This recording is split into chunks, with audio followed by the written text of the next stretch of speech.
think a lot of guys don't like to be uncomfortable. And I think all those years prepped me for now. I mean, I moved my whole life to another country. I had an amazing life back home with a business that was thriving. And I was like, this doesn't make me happy. I want to do what makes me happy. And I think that's what success is really chasing what you love. And you're going to be alone on that journey. Mm-hmm. A lot of people think they want that, but when it actually happens, they're like, shit, this is. This is not good enough. Ready up. I swear I lose so much now, thinking that it's shoes on my mind. So give it to me. Often I do wonder, often I do think about you, often I would rather lie, often I do envy, often thinking about. All right, cool. So today we're joined by a special guest, Joe Funicello. Played professionally in Finland and Iceland, grinded some years out in Europe for those who know his story. Started a crazy, amazing company called SoccerViza, dedicated to finding talent that slipped through the ranks, especially in America. Cracked open a youth academy, and now as his site's building a nice professional development center in Costa Rica and making a name with a professional club there. So also the man who really gave me my start. So forever grateful to you for that. So Joe, welcome to Footwork. Guys, thank you so much for having me on. You guys know I love, big fan of you too, and as players as well as the show. So, Of course. Thank It was you, funny. thank you. I was looking through some just some videos of SoccerViza, just prepping for today, just kind of going back on some memories, and it's really funny to see those combines back in Danbury, Connecticut, and Sean and I front row, just ready to prove ourselves. It's just hilarious to see, like, Before it all happened, the calm yeah, before the storm. yeah, it was awesome. Those combines were amazing. I mean, you guys kind of set the bar, like those years set the bar for us to be a company to take seriously. I mean, our showcase games were high level shows, you know. And it was you guys. especially I remember that one before Iceland. Holy shit! Level was I was high. like, everyone here deserves a contract. It was crazy. I mean, it was crazy, you know. And that's what set us up. Like when you guys came to those things and the players were like, holy shit, like there's good players here and it's taken Right. seriously. And we weave out the guys that aren't the level and just say, hey, I mean, it's that simple, right? Like, thank you very Yeah, much, yeah, but you're not the level, and it yeah. helps us, you know what I mean? Now, I'm sure a bunch of our fans know you, know SoccerViza. You know, we have a lot of parallel lanes. But for those who don't know you, could you give us a little background on, you know, how you got started in the game and how you eventually took your talents abroad? Yeah, I just out of high school, I had, you know, it's all about who you know, and I had a personal contact or a family friend who was with the New York, New Jersey Metro Stars at MLS. Now they're the Red Bulls. He put me into the team out of high school. I was with the reserve team, and contracts back then weren't really that big. So this is back in 2005. Red Bulls came in, bought the Metro Stars. To make a long story short, I was released and left with nothing. So I traveled around the world like most guys do, like guys you speak to, going to combines, tryouts, paying agents, all these different things, just try to make a name for myself. Nothing happened. Was playing PDL, and I was like, what the heck am I doing? Like, it was PDL was like USL2 or NISA back then. And I was like, what the hell am I doing? Like, there's no scouts at the games. There's nobody at these games. It feels professional, but it's not professional at all, right? Because there was no opportunity for me to move up. So I moved to England on a one-way ticket. Didn't know anybody at 19 years old. Spent 2 years there grinding in the lower leagues. Figured out football, the competitive side of football, the regulation and promotion side, which means so much. And kind of my career went from there. I just networked and found ways in, played for free, went to Iceland, got sold, a lot of, you know, but I was able to make it. Fell out of love with the game around 26 for many reasons. Wanted to help guys like me. I always knew I wanted to be a coach, and towards the end of my career as a player, I was actually running sessions for my team, my pro team, because I was like, "Hey, coach, can I run a session?" So he was like, "Yes." And that's when I fell in love with coaching and scouting. And here we are now. What, you know, some time after, and it's crazy. We're gonna have our own professional club starting in January. And you wait for this one, because this one's gonna be different than. I love when Joe gets serious because I just know, like, I know what's going through this guy's brain. That's So, amazing though. I mean, ups and downs, you are all alone. We yeah. are lucky. I mean, we're kind of like the next generation of this who's learning from guys like you who can kind of point out how to get through in the international with agents, with scouts, with CVs, with all of this. So like, can you just touch on that? Just being completely alone, just thrown into the deep end with the Wolves. Like, what was that like? I think that's the main thing, is being okay, but being alone, and being okay by struggling. And I learned to do that. And I just married to the game. It's kind of like, those songs they say, the rap songs. Like, Yeah. it's true. Like, I was just married to the game, and this is what I want. I didn't feel alone, so I had that ball, and everything was with that ball, And I think a lot of Mhm. guys don't like to be uncomfortable. And I think all those years prepped me for now. I mean, I moved my whole life to another country. I had an amazing life back home with a business that was thriving. And I was like, this doesn't make me happy. I want to do what makes me happy. And I think that's what success is really chasing what you love. And you're going to be alone on that journey. Mm-hmm. A lot of people think they want that, but when it actually happens, they're like, shit, this is. When the test comes, it's Exactly. a little Exactly. different. That's, leaving the country, like you said, it forces you into the environment where it's going to be uncomfortable, and you're going to find out whether you like it or not. And after, Dylan and I kind of had this idea, we wanted to leave the country and play in college, but after going to your combine and meeting a few other people, it was clear, like, this is what has to be done. If you really want to make it to a high level and find out, what it is, the professional footballer's life, you need to leave the country, because the States just simply doesn't have it at the moment. And I get a lot of flash, or a lot of people don't like when I speak about U.S. soccer, and I don't mean it in a bad way, but I think, like, these guys that are here now, they're like, shit, like, even third division teams here play like it's their last game, because they want to get promoted and they want to get into the first team. There's a reserve team for the third division, and it's like, Mm-hmm. we don't have that level of competitiveness or that environment or that mindset. And yes, we have amazing players. Are we growing in soccer? I don't think we're growing in soccer. I think we're getting smarter business-wise, meaning we're sending younger players as an MLS. Yeah, but we're not creating opportunities for players. I don't care what anyone says. And that's the truth, So you got to get out of that environment. And I feel like, just you noticing this it had to be one of the biggest reasons you started SoccerViza, was just like seeing all of this talent like yourself slip through the cracks. So like, when did you know that, I know you said you fell in love with coaching, but when did you know that you wanted to start this agency, it's more than an agency. I wouldn't limit it to that, but this idea just to help players who don't get seen? Well, I'm not going to mention any names, but I was actually invited to a combine by another company, and they wanted me to work and tell my story, which was fine. And then I started picking the guys up, and I was like, shit, like, this is kind of messed up, because I'm in the background with the guys who are running the combine, and no one's really taking anyone seriously. And I'm in the car driving these guys to and from the airport, and I was like, no, this is not right. There's good players here. And that's what sparked me to say, well, F this company, and I'm going to try my own, because I want to give guys I just want to give them knowledge, like shit. Yeah. I remember they left the guys at the airport, at the hotel, and they didn't have a ride back to the airport. I didn't know the logistics. Maybe that's what was paid for or not, but I was like, no. So I took my own car, and went to pick them up, and did like 6 trips to bring them to the airport. And in those 6 trips, I was kind of telling my story, but they're like, how do you do well in combines? And I was like, wait, I'm on to something here. Like, I did all these combines. Can I give advice? And that's how SoccerViza kind of started. Wow.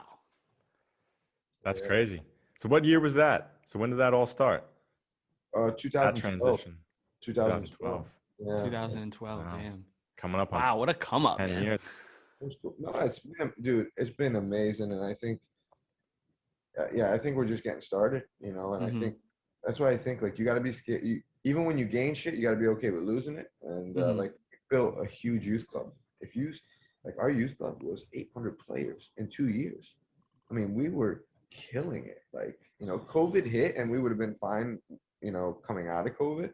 But when COVID hit, I was like, this is not what I love to do. Yeah. And that was a good point you made yesterday about, not yesterday, just before, about success. And success, like you said, I feel like it's just so personally related.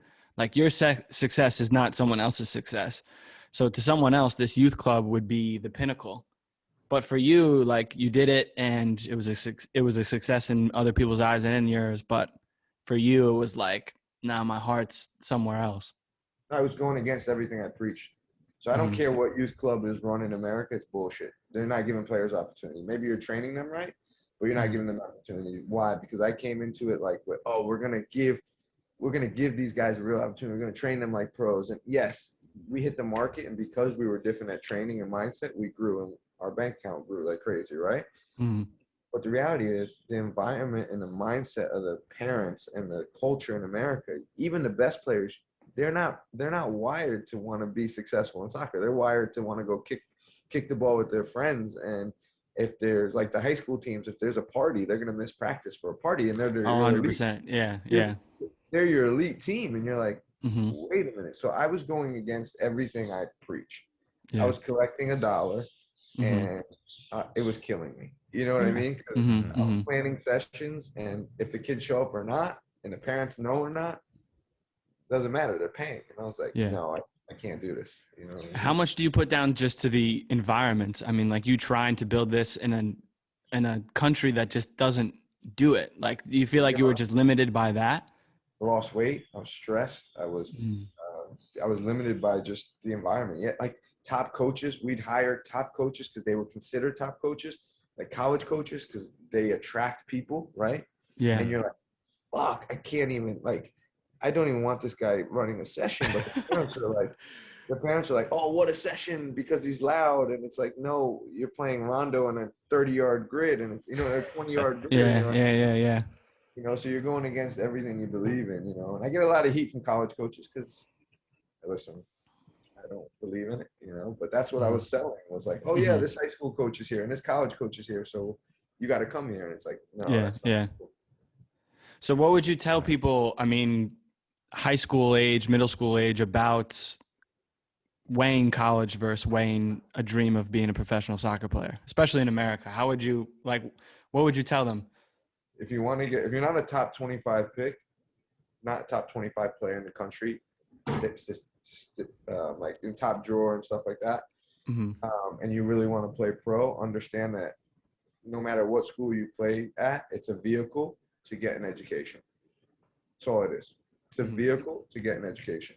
But now, and I hope COVID's woke people up a little bit, you can get an education at anywhere, online, at any time. So why not 100%. Chase the dream and learn real life experience, go through real life experiences while you're chasing something you love. You know what I mean? Yeah. And that's the information. Why go to college and play? Let's say the season's 3 months. So 3, 6, 9, 12 months out of 4 years. Come on, guys. Crazy. Think about all that time you're spent not getting touches. You're not when the people you're going up against after are playing year round. Or you get caught in the environment in college and you're not training right because you're getting drunk, you're partying, you're studying, whatever it may be, So yeah, I give advice. If you go, listen, I think we're realizing, forget soccer in general. I think COVID's helped us realize this. Your best teacher is experience. In anything you want to do, right? Yeah. If you do something and you put the hours in, you're going to learn the craft. Yeah, 100%.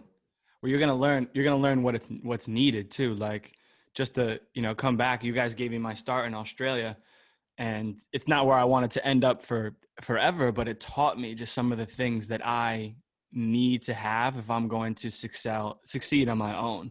I mean, like in that first one, being alone and being happy with being alone. And there's just so much, like you're 100% right. There's so much you can gain from experience rather than reading about it or hearing about it. Like you just got to book that ticket and just go like you did in England. Yeah.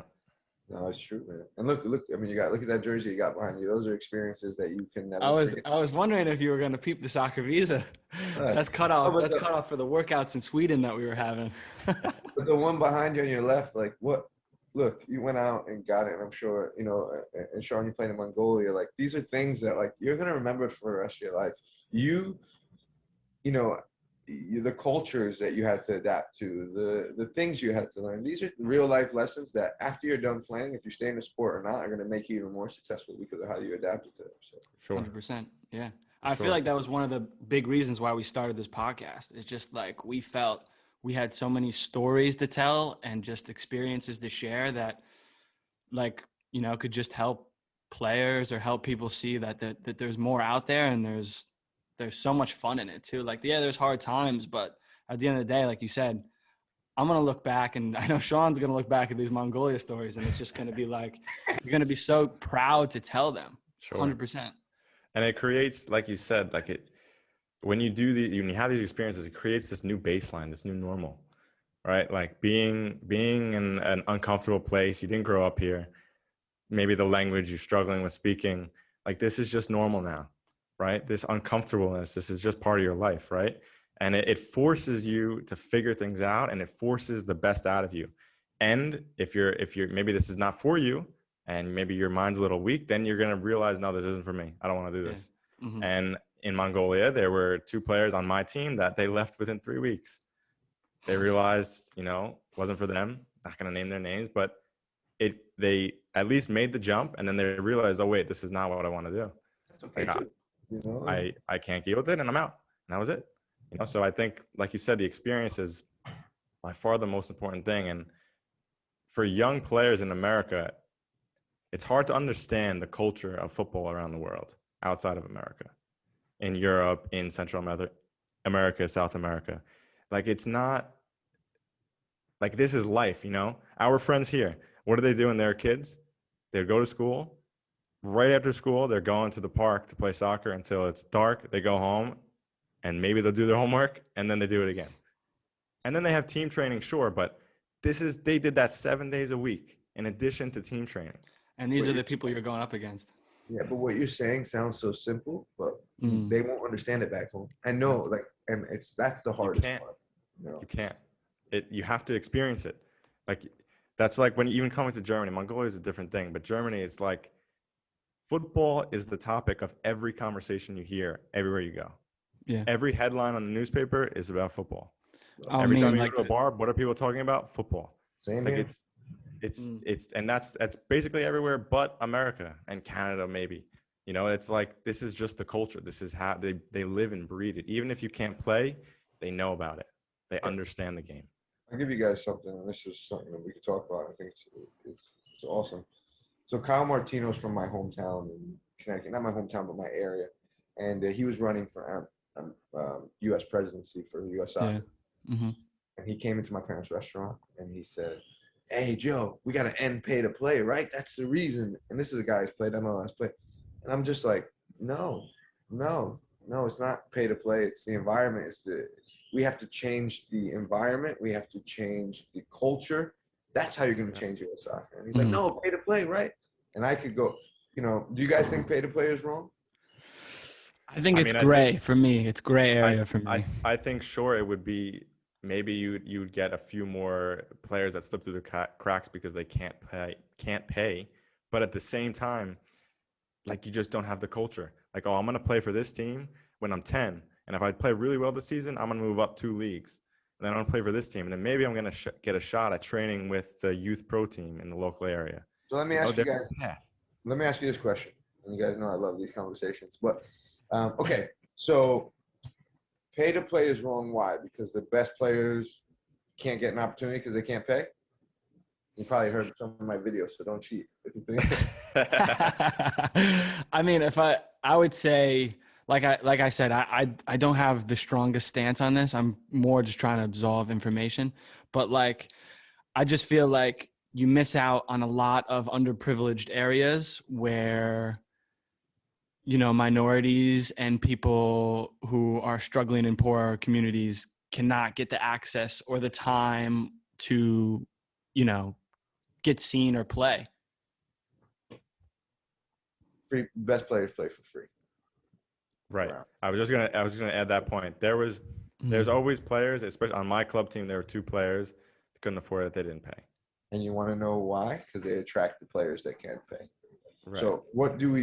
We create an environment where the best players are given everything, And at a certain age, when they realize they're given everything, their mentality goes soft and they feel privileged.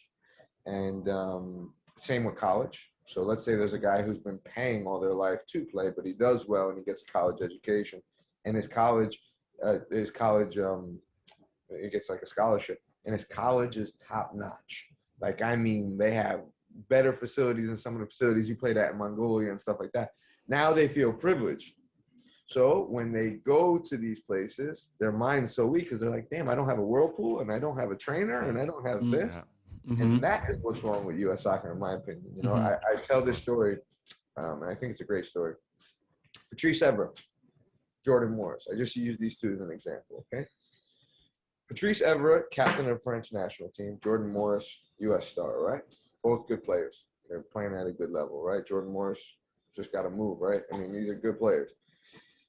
Patrice Evra played in the lower divisions in Italy and Spain when he didn't have any money and nothing. You understand? So he knows what it's like to struggle. Jordan Morris played at an amazing university, got drafted, had everything in his pocket. If there's a 50-50 ball, whose mentality is probably stronger because he's been through? Oh, yeah. Mm-hmm. Oh, yeah. You get what I'm saying? That's the difference in culture. Yeah. Mm-hmm.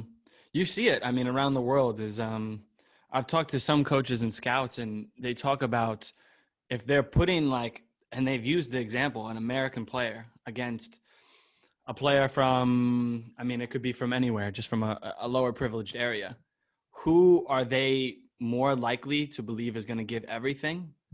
Not the American. Because the American, at the end of the day, is the American going to give every single thing to this cause when they've been maybe a little more pampered? Now, that's not everyone, but we've used the example on the podcast before as like guys that go to these colleges. Even Oneonta had great facilities, great physios, access to all these things.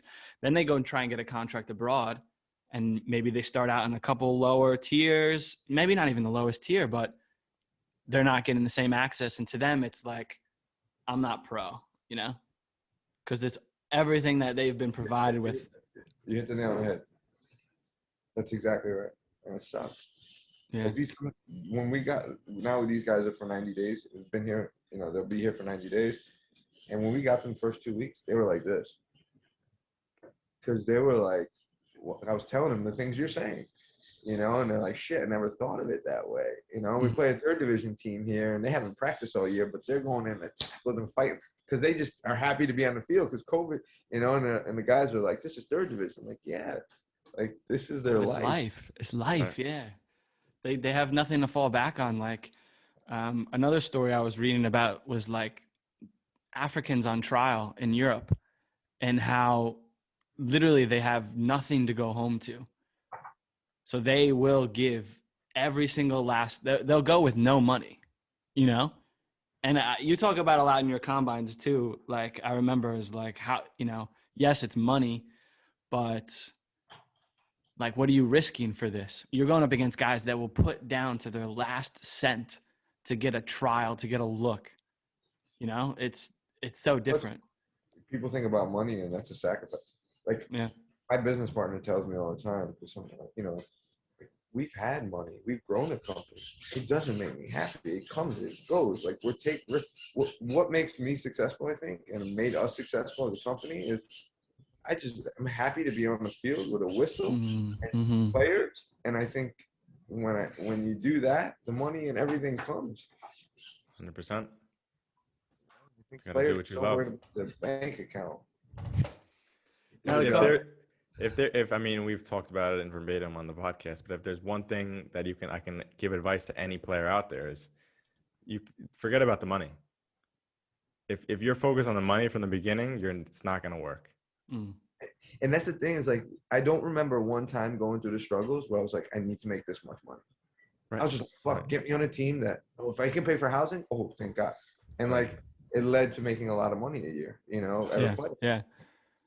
And everyone's first question, like I get these top college guys that didn't get drafted, just went to a top D1. I speak to them about coming out and they're like, well, how much do you think I can get paid if I make it in second division in Sweden? I'm just like, all right, my man, wishing you the best.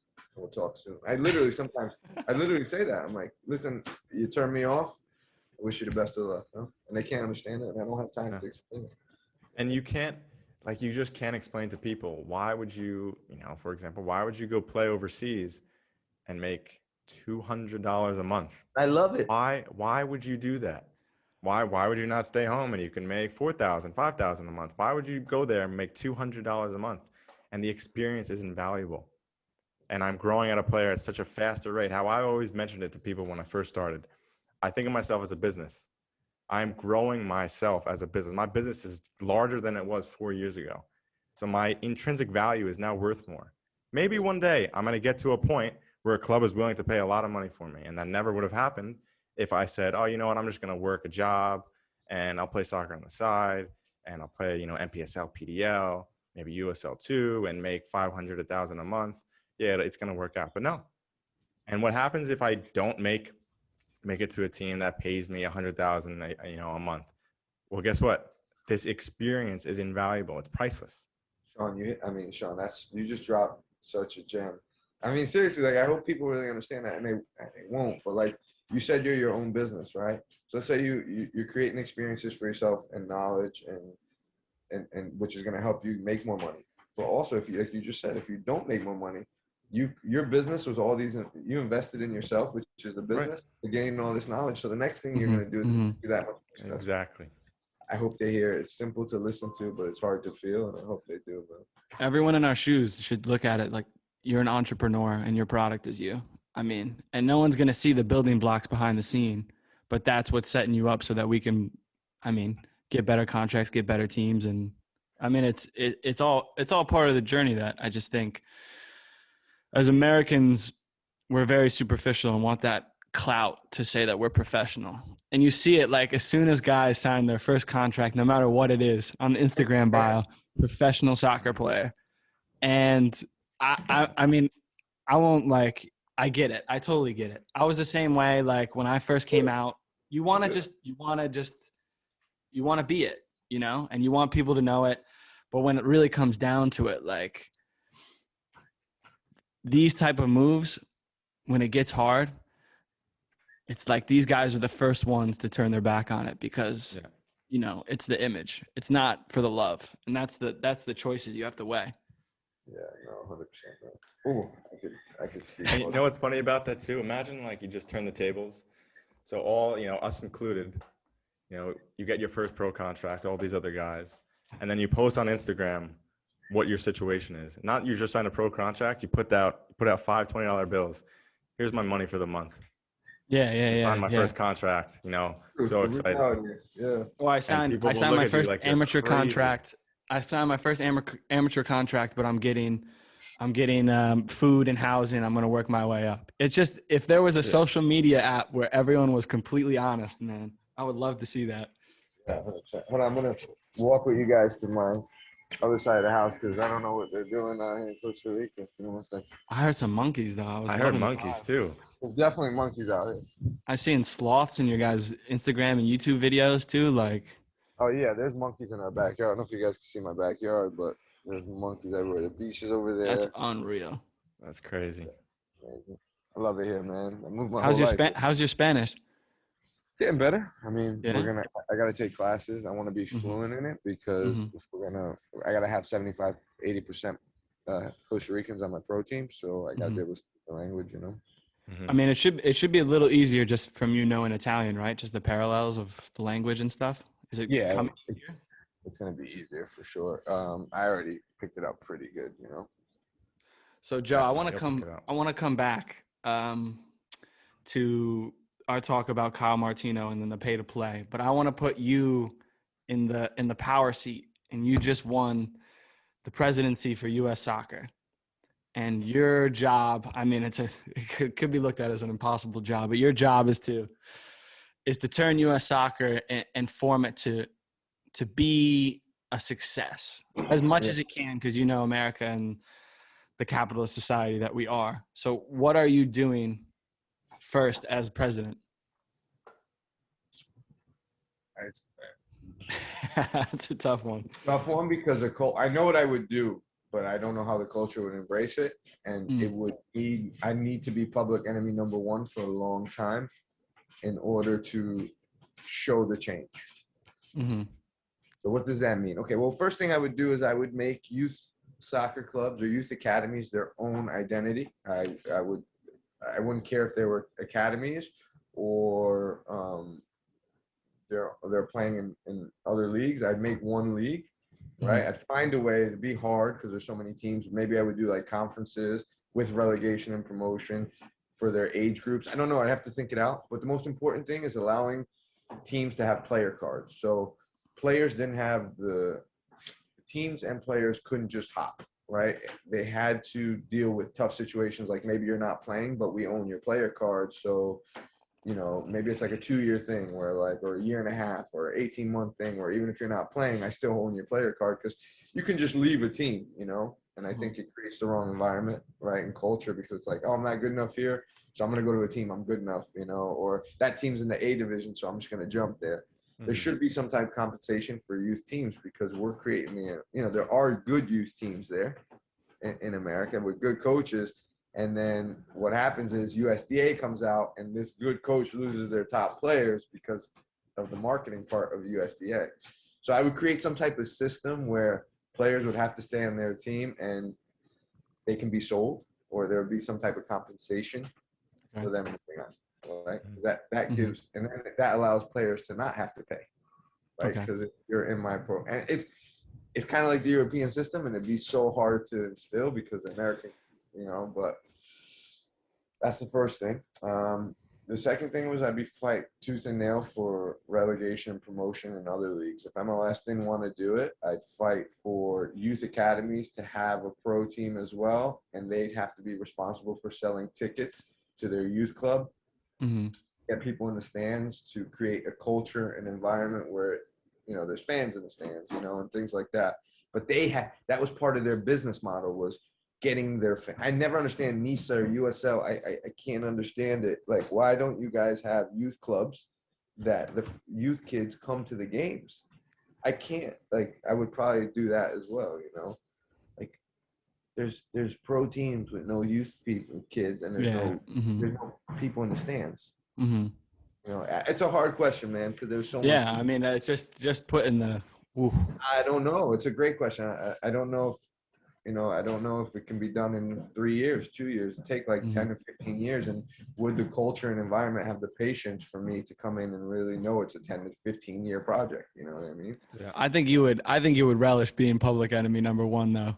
Yeah, for a little bit. I mean, I did have to get me out because the things I would say to some people they wouldn't like. Yeah.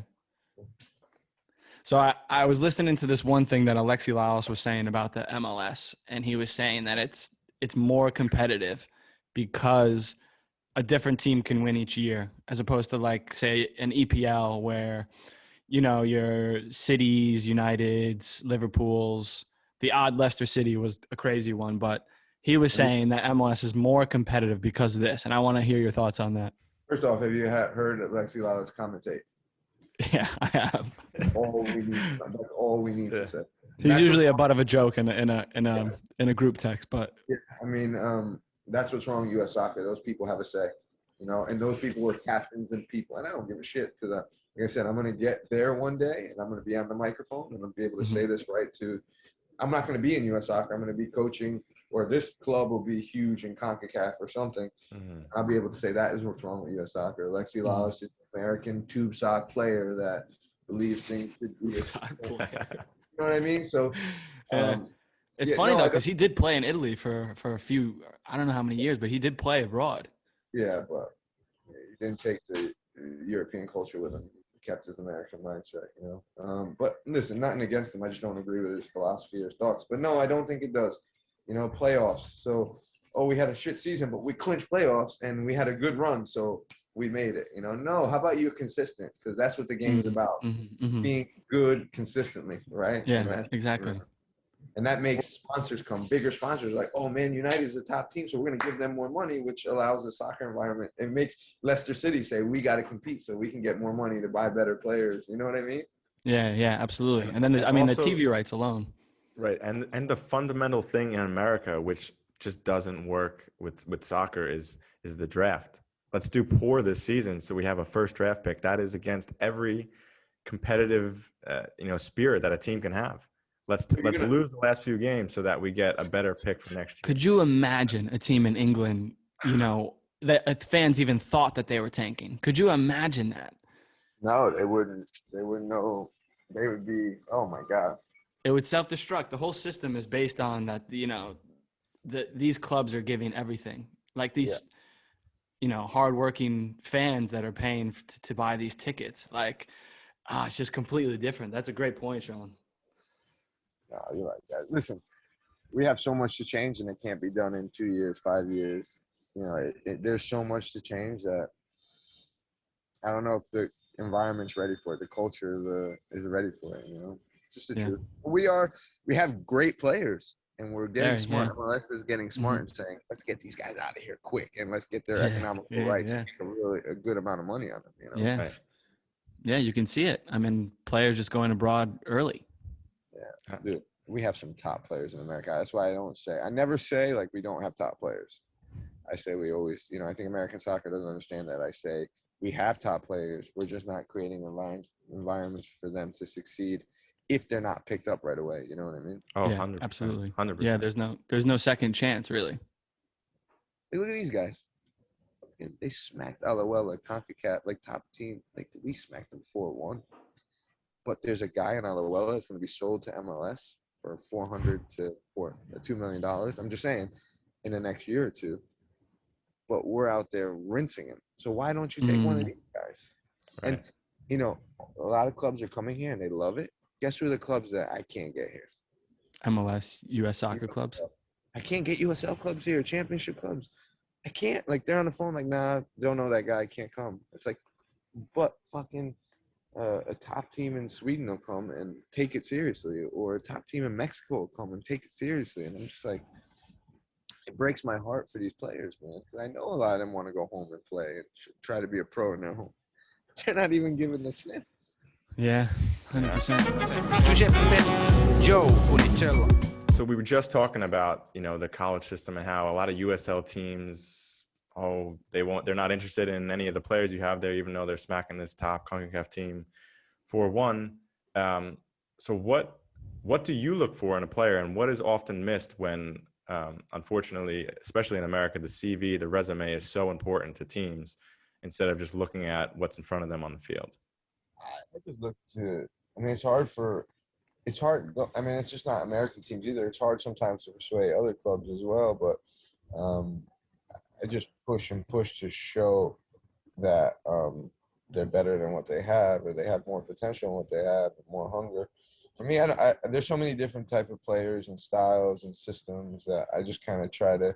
That's why I did this for 90 days, because I can really grab players and understand and teach them different systems, and like really show their different abilities. Like, I might get a striker whose back is horrible to goal, but I can play him in a 4-4-2 with a guy who's good with his back to goal. So when a team comes that I know has a 4-4-2, I can play him. And I think that's what it's not about looking for it. I think it's just like, teaching them more, and even teaching the scouts, or showing the scouts that in their system it could work. And it's a lot more. It's a lot of work, It's awesome. Yeah. It's awesome. You're setting them up though in an environment that they can succeed first and foremost, which I think is, something that a lot of guys, especially in the U.S., have never had. But are there any attributes that you see that American coaches overlook that you think it's easier to get this guy abroad based on, his playing style? Like, what kind of player is that? Being really good at simple things. Like, there's a guy named Zach Reynolds who you played with Zach. Yeah, I played with Zach. Yeah. What a player. He doesn't do anything flashy, but he balances the game so well. He's not the tallest center back. And those guys that play simple and do the simple things, like the guys that go out and get 300 games consecutively because they're just so consistent, they're overlooked by the athlete that, that can just run down the field and create 2 or 4 moments of magic, but they're not consistent. But they just create 3 or 4 moments of magic. That's the thing that hurts the most. It's like those type of players, That's such a great point, though, because just watching like EPL against MLS, you'll just see like, it's not that the MLS is inherently slower. It's just that it's more helter-skelter and less consistent. Where in Europe, it's like they really value consistency. Are you going to hit this ball, this 30-yard ball with your left foot, 9 times out of 10? Where in the US, it's like, are you going to take someone on? Doesn't matter how you get there. You knock it off their foot and comes back to you. Like, it's just completely different cultures in that regard. That's why I hate when people are like, Sir Alex Ferguson was the best manager ever. But do you really know why he was the best manager ever? Because he had the ones like the Ronaldos and the guys that could do the 3 to 4 or 5 minutes of magic and create something. But you had the Paul Scholes and the Giggsies and the guys, the Vidics. The balance, yeah. They knew how to, and I think that's what people don't realize, and not saying I know it all, but that's what I'm excited to do with this pro team is just bring a bunch of guys that are good, consistent players and make some noise. So let's touch on that then. So, especially for people who may be listening to this looking for opportunities, like what is SoccerViza now? It started as one thing and now it's, you've completely adapted, just finding what works and the success in it. So what is SoccerViza right now? And what are you guys trying to do? What are your goals? So SoccerViza is a pro player development center where players come in and live here. It's like a residency, like an IMG for free agents. We work with agents, clubs, and players that no one knows to get them here and market them to top clubs. So they live here for 90 days. They practice every day. They play games every week against pro teams. Scouts are here every 10 to 15 days. So we get 3 to 4 scouts here every 10 to 15 days. Okay. And it's just a different environment because it's not like a combine where you're playing against combine guys. The scouts are watching you every week in training as well as playing against pros. So you get to be, the player knows his level right away because he's playing against pros, but also the scouts see you against a pro team, which is better than combine guys, right? Because a lot of pro scouts will be like, oh, he's good, but he's playing against combine guys. Well, no, 100%. Exactly. Mm-hmm. And then the pro team I'll get into, but we built this it's not open yet. So basically we took a community field that was dirt and donated money to it to fix it to be beautiful. And we're giving that back to the community. So the community has an amazing field that they never had. We probably got one of the top 5 fields now in Costa Rica. And this little town had never seen anything like it. So we're giving that back. But we built a hotel. You got to see this hotel, guys, that we built. It's opening probably April 1st. We built it on my own money. Like, we built this thing. And it is, oh my God, it's like state-of-the-art. Like, they're gonna have everything they need to be successful, and they're paying $95 a day. That's why we picked Costa Rica, right? Okay. So $95 a day for private chef, for breakfast, lunch, and dinner, training every day, video, scouts coming out. We could have picked somewhere else. It'd have been like $200 a day. So that's why we picked Costa Rica. So we'll have 2 training fields. It'll be completely gated in. It'll be like a SoccerViza compound. And the players live there. And then it goes to our pro team. So that's where our pro team will train, right? Play everything. So the development center and the pro team will tie in together, and we'll play in the 2nd division. So the pro team will play in the 2nd division of Costa Rican. We have to start in the 2nd division, but I think 2 years we'll be in the top league, and 5 years we'll be one of the top 5, and 8 years we'll qualify for CONCACAF. That's the goal. I love it. So now how does one, just say, take myself for example? I was a free agent. I'm sitting in America. How do I sign up to go to Costa Rica? Is there a vetting process you guys do? Yeah. Is there a combine in America? Good question. How does that work? Nope. So it's 30 guys we take only. They got to submit an application. Been doing this for a while. I can tell by video if he's decent or not. Mm-hmm. I'm undecided on him. I invite him in for a week. It costs $750. The $750 goes towards the final payment for the 90 days. So you don't lose the $750 if you're selected. It goes towards it. And you train with us for a week so we can see your level and then we invite you in. But yeah, you apply. I call references. There's the soccer world's small. If you're good enough, you come in 90 days. We try to get you out. We got 5-player contracts in Italy. Julian's one of them. Julian. Has he been balling? Oh yeah, man. That's I may be. Listen, to take you guys that I have my SoccerViza All-Stars, they might get a call in the next year and be like, sorry guys, you 5 are leaving wherever clubs you're at because you're coming to play for me and we're going to win. Hey, Joe, my phone is always on. But Julian is a top player. But yeah, so 5 players from Italy, 5 players are going to Italy already. So we don't want to keep you here. We want to get you out. Okay, yeah. I mean, that looks good for you guys too. Yeah, of course. We want to get you out. Now, what are the foreigner rules in Costa Rican football? And does it differ between the tiers? We're Division 8, second Division 5, first Division 3. So when you start in the second tier, you're only going to be able to have 5 American guys. Yeah. But I'm looking at ways to sign more. I'm sure you're always scheming. There's always residency ways. And we'll find Of course. Yeah. Okay. Now, I like that. Now, I mean, when you were building this up, I know we had a couple discussions, and another thing that you were looking at was bringing guys in to just do off seasons there. And Sean and I have talked about this, like, especially, you know, if COVID, I know like maybe different places are different, but, you know, getting guys in to do a week or 2 weeks with sessions run by you and getting all of these things that your development and pro players are getting now. Are you still looking at doing that? Yeah, so we were supposed to have like 4 or 5 guys, MLS guys, from like a guy from New York City FC, guys from USL. They were supposed to come down for 2 weeks just to train. They were going to pay for the 2 weeks to come down. But COVID, they'd have to quarantine for 2 weeks, and they didn't want to do that. So, but yeah, I mean, it's definitely, if you got good guys want to come down for preseason or like before preseason, we have everything here: trainers, cold baths, top of the art fields. Like, I mean, beautiful Bermuda grass fields. So come down, spend 2 weeks. I'd love to share. The other part to it is like they can share their story with the development center players. Oh, absolutely. Yeah. I was just going to say that that's twofold there, is that if you have players playing abroad already, I mean, like, it's not like we know everything, but we have a lot of experience up until this point. And there's a lot of things that I wish I would have known when I was 21. And if someone told me, like yourself, who I learned a lot from, you know, it's always better to know more information from people that have done it already. It can only help. Don't be close to other people just because it's not your journey and you're like, oh, I wouldn't have done that. Be open to what they do and see how it ties into your story. You know? 100%. Exactly. Now, Joe, I mean, you started coaching at a very young age and hanging up the boots. Did you find it difficult to make that transition as a coach, not in terms of love for the game? I know you said that you fell out of love, but as a coach, just like some of, you know, being a young coach, sometimes maybe it's tough to demand respect or have people listen to you. Like, did you see any of those hurdles when you started out, or was it a pretty seamless transition?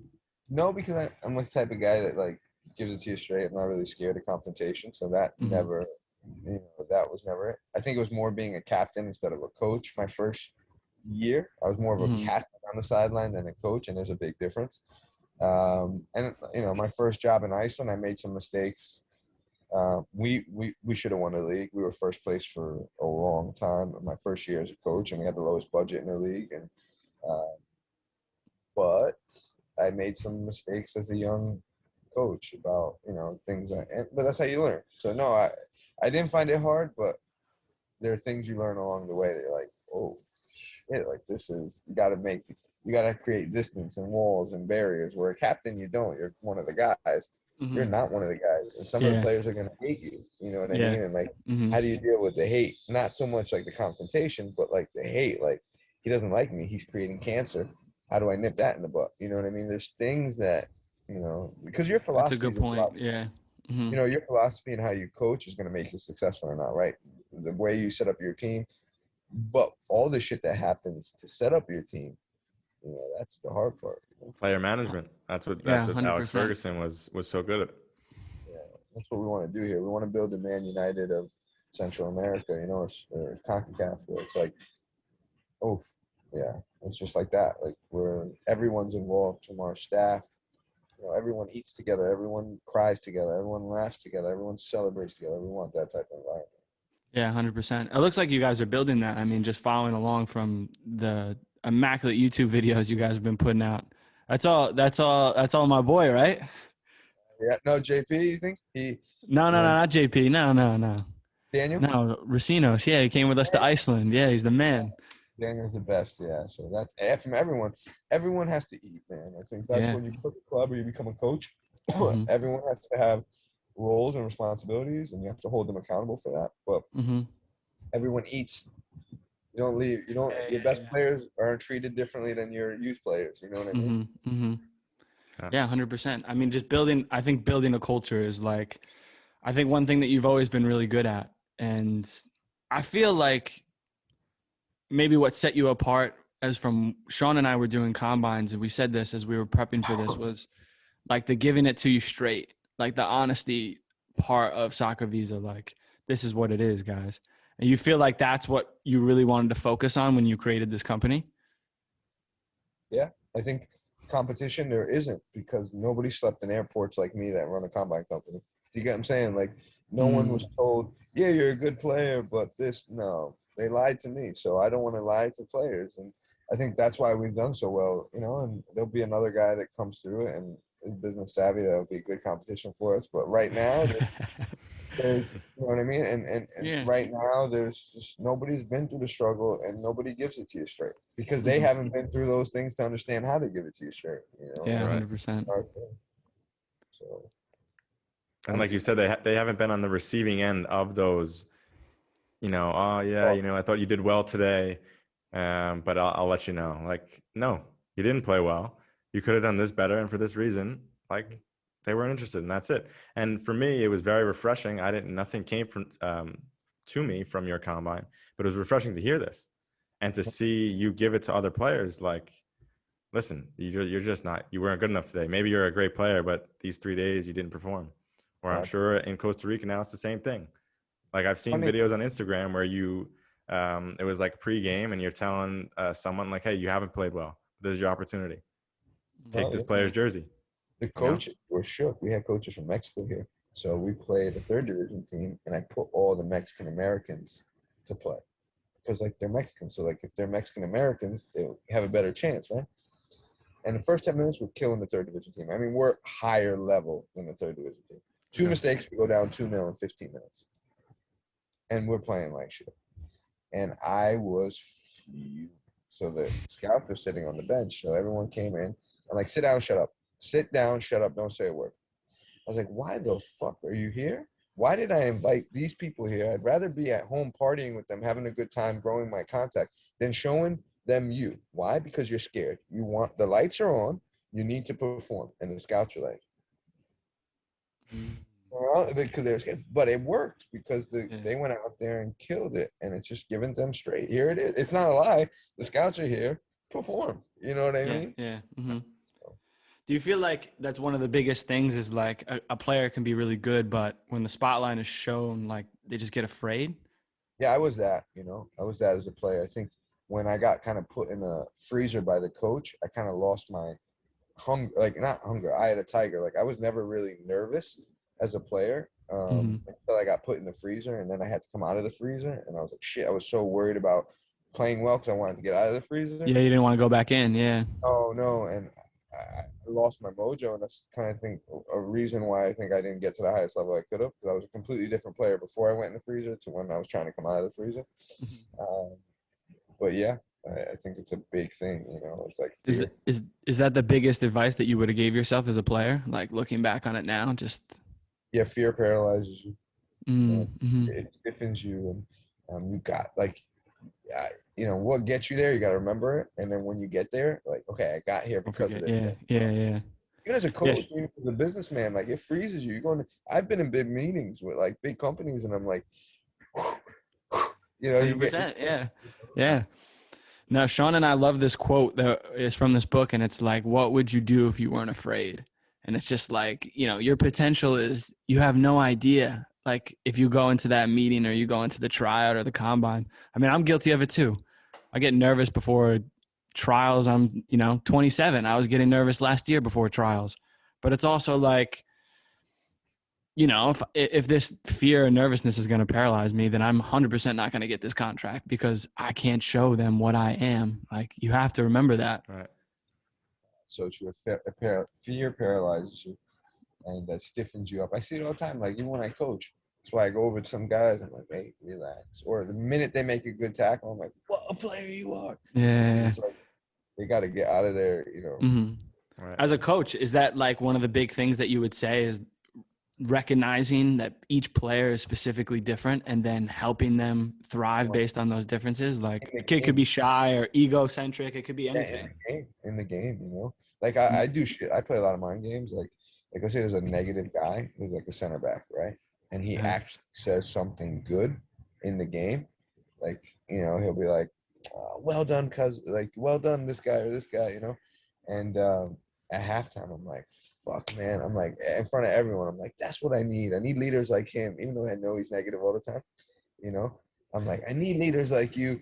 I need, because then all of a sudden he's like, shit, I have responsibility now, you know? Like, or like, you know, if a guy's scared and I see he's scared, and like I said, he does a great pass, you know, I'm like, Hype it up. what a player you are. Fuck me, you know? Because then it takes him, someone believes in him. And It's crazy though how big performance is based on ego though. Like it's crazy how much people can either turn it on like that or turn it off like that.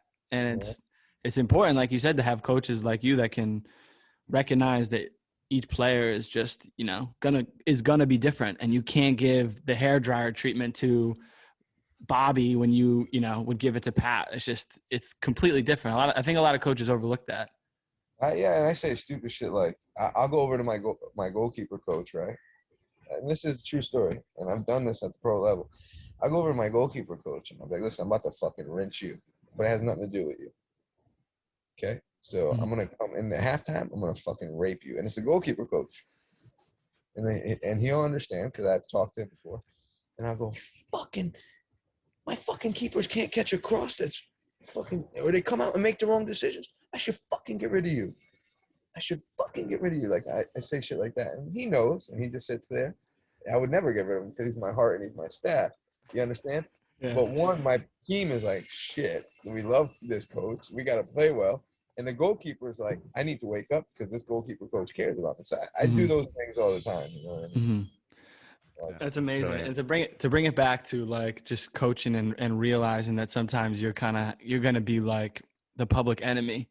It's like, it's important to know that even my favorite coaches throughout the year, at times I hated, but that is what is necessary, because a player is gonna, when you look back at it years later, I can understand more why he does this or why he does this, or even if he made a wrong decision, like why he still did that. Yeah, but and I realized that as a coach, you're gonna be hated. Yeah. There's a guy. His name was Fall. I love him. He's my heart. He texted me yesterday from Senegal. I was coaching in Iceland, and boys in Iceland will tell you the story. If practice starts at 10, you're on the field with your shoes tied, passing the ball at 9:45. You understand? So if I want to call practice in at 9:46, you're already ready. Yeah. So I coached in Iceland. It was my first time coaching. I was 28 years old, right? I told everyone, practice starts at this time. Everyone shows up on time. This guy comes with sag pants, Beats by Dre headphones on, okay, at 10:01.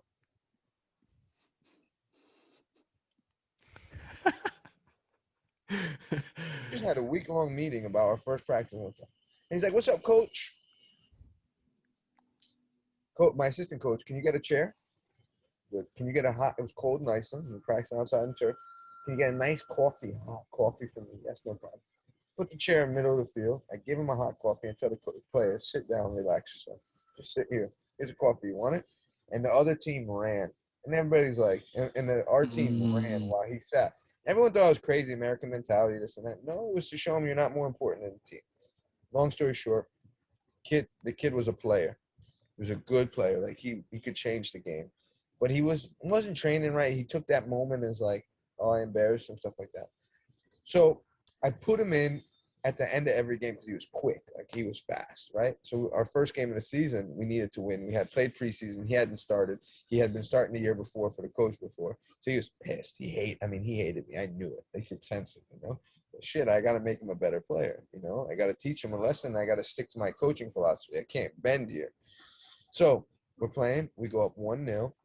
And first game of the season as a coach, like, you need to win that game. It sets the tone, right? So I was like, perfect. I'm going to put this guy in for the last 10 minutes, and he's going to be pissed at me, and he's going to score goals, right? He's going to cause havoc. I put him in. He banged 2 goals in 10 minutes. On the second goal, he ran over to the sideline, and he was like, fuck you. But he said it not in a way like, you didn't do this. He was like, fuck you. But the crowd was yelling. I have it on video, too. crowd's yelling. Because Chris was on the bench with the video, Chris McCullum. And he's like, fuck you. And I grabbed him like this. Because, I could have got, I didn't want the fans to hear it. You know what I mean? Uh-huh. So the game was over. He scored 2 goals. Okay. We get in the locker room. Everyone's showering. Happy we won. He's sitting down. He scored 2 goals. I go, hey, everyone, well done. Foul, please stay behind. So Foul stayed behind. Gets out of the shower. He gets dressed. He's like, what's up, coach? I locked the door. His name's Foul. I locked the door. I said, Foul, let me get something straight to you. I said, I'm your coach. I'm your boss. I decided to play you 10 minutes, the whole game. That's up to me. But if you ever fucking come over to the sideline, and it's just me and him in there, no one else is in the locker room. If you ever come if you ever show me that type of disrespect in public again, we'll lock this door, and me and you will sort it out here like men. Is that understood? And his eyes lit up. From that day, he went on to be one of the best players in our team, got transferred, and me and him are best friends. Like, we're like, Wow. Those things, those are important. I could have went the other way, but I mean, that's a testing point for you as a young coach too. It was like when I said that shit, it's your first. That's your first hair dryer treatment right there. Like, love that shit. So that's amazing. You guys should come down here and do a podcast here and train.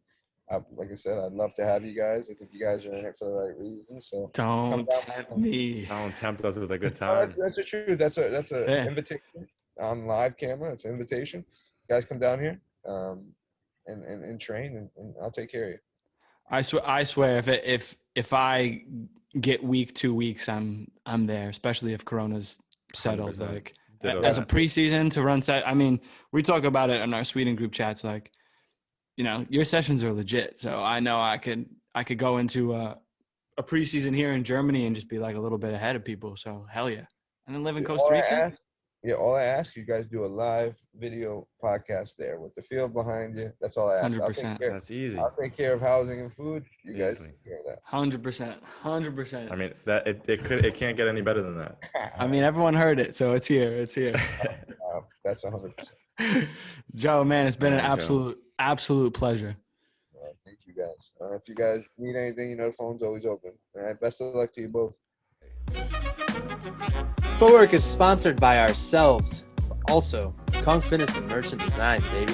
Follow us on Instagram at Footwork_podcast. Twitter is at Footwork Podcast. YouTube and Facebook, just check out Footwork Podcast, search it. Email us if you need anything, any questions at footworkpodcast@gmail.com.